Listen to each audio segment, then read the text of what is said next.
I want to talk to the parents in this one. Let's be real, parents. How many times has this happened? You're tired, you don't feel like cooking, or you have it prepared and all you gotta do is pop it in the microwave after you picked your kids up from school or the sporting event or whatever. And your kid says, "Can we just grab McDonald's instead of eating those leftovers?" And you're like, "Well, that's convenient." Yeah. You cave. It's quick, it's easy, makes them happy, stops the arguments. But your checkbook feels the squeeze. But here's the problem. Every one of those yeses cost you more than just that meal that you bought them. It cost you time. It cost you your freedom. It costs you teaching your kids how money really works. We don't have an unlimited supply. Because the truth is, you don't just have a money problem, you have a priority problem. Every yes to fast food is really a no to your future. And it's not just your future. It's the example you're setting for your kids. They don't see money as hours worked. They just see want and get. But you know better. The question is, are you willing to teach them better? Let's use this example, maybe to shake your mindset, shake the way you think a little bit. Say you spend $60 months on those quick fixes. Over 10 years at 8%, which the market usually hits. By the way, we're doing 20%, so we're doing much better than the average market. That could have been almost $11,000 that you saved if you would have changed the way you're thinking, changed the way things. But instead, you caved, you give in, your finances didn't approve of it, your budget didn't approve of it, but you gave in because you didn't want the argument, or you allowed life to get in the way, and you spent that $7,000. But you walked away with nothing. A full tummy that will last till the morning. Instead of almost $11,000 in your bank account as an emergency fund, as a college fund, as a new car, a hot water heater, an upgrade in your kitchen, whatever. The ability to move to another place if you chose to. But let's flip it around and look at it in a different perspective. Let's say that you're just an average employee making minimum wage, and we'll just say that it's $15 an hour. That's 480 hours of your life that you just gave away over those 10 years and have nothing to show for it. Other than a 6 to 8 hours full tummy, another day, few hours of peace with your child. You've worked over 3 months to do the same thing. And what'd you get for it? A few nuggets and fries. Here's the shift. When your kid says, "Let's eat out," it's not just a dinner decision. It's a financial decision. It's a teaching moment. If you show them the priorities matter, they'll grow up understanding money in a way that sets them free instead of keeps them broke. Stop letting your kids run your finances. Start showing them what true priorities look like.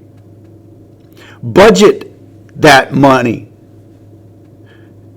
If you're religious, pay your God first. Pay your tithe. Then pay yourself. And then pay your bills. And then what you got left over, do what you will with. Then maybe you can afford to take them as a treat to get those nuggets and fries.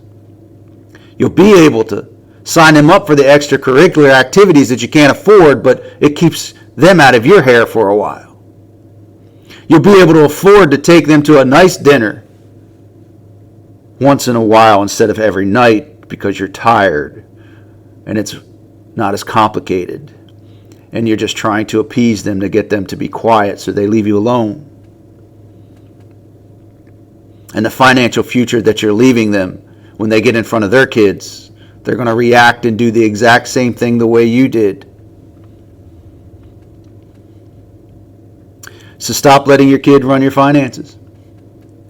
Start showing them what true priorities look like.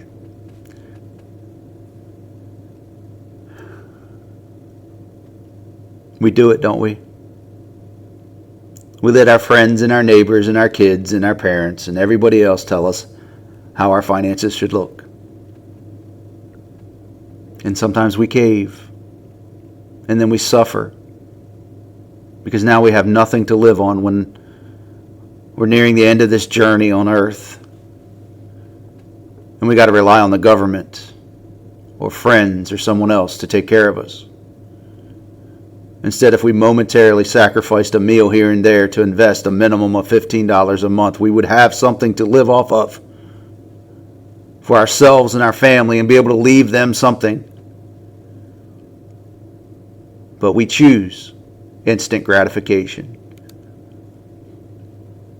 Or we don't budget for those pleasantries that we like and we enjoy. If it's in your budget, if you budgeted X amount to go eat out every night, go for it. But it's in your budget. The problem is we have to get to the place where it can be in our budget. Most of the time it's in our credit card, not in our budget. And at the end of the month we go, oh my gosh, what did I do? So don't let anyone else set the priorities for your financial future. Figure your budget out.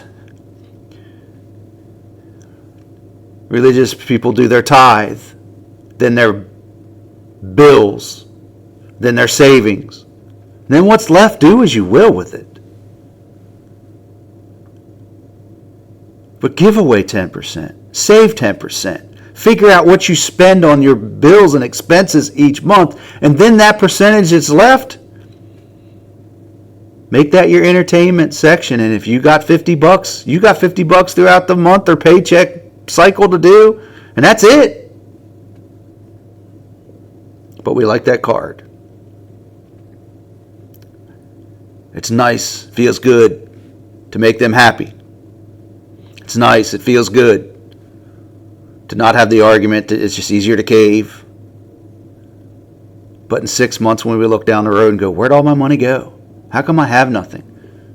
You need a tire, you need brakes, you got nothing. To where if you'd said, no, once a week, we're not eating out. But it's only $20, Mom. In 6 months, you got $120. You get a flat that can't be repaired. You teach a moment. See, son? Because we chose not to eat out once a month, I was able to pay for this tire and not be stressed over it. I prepared for the future. We can live in the moment, pay for it in the future. Or we can live in the future and prepare for it in the moment. It's our choice. It's not a money problem. It's a priority problem. See you next time.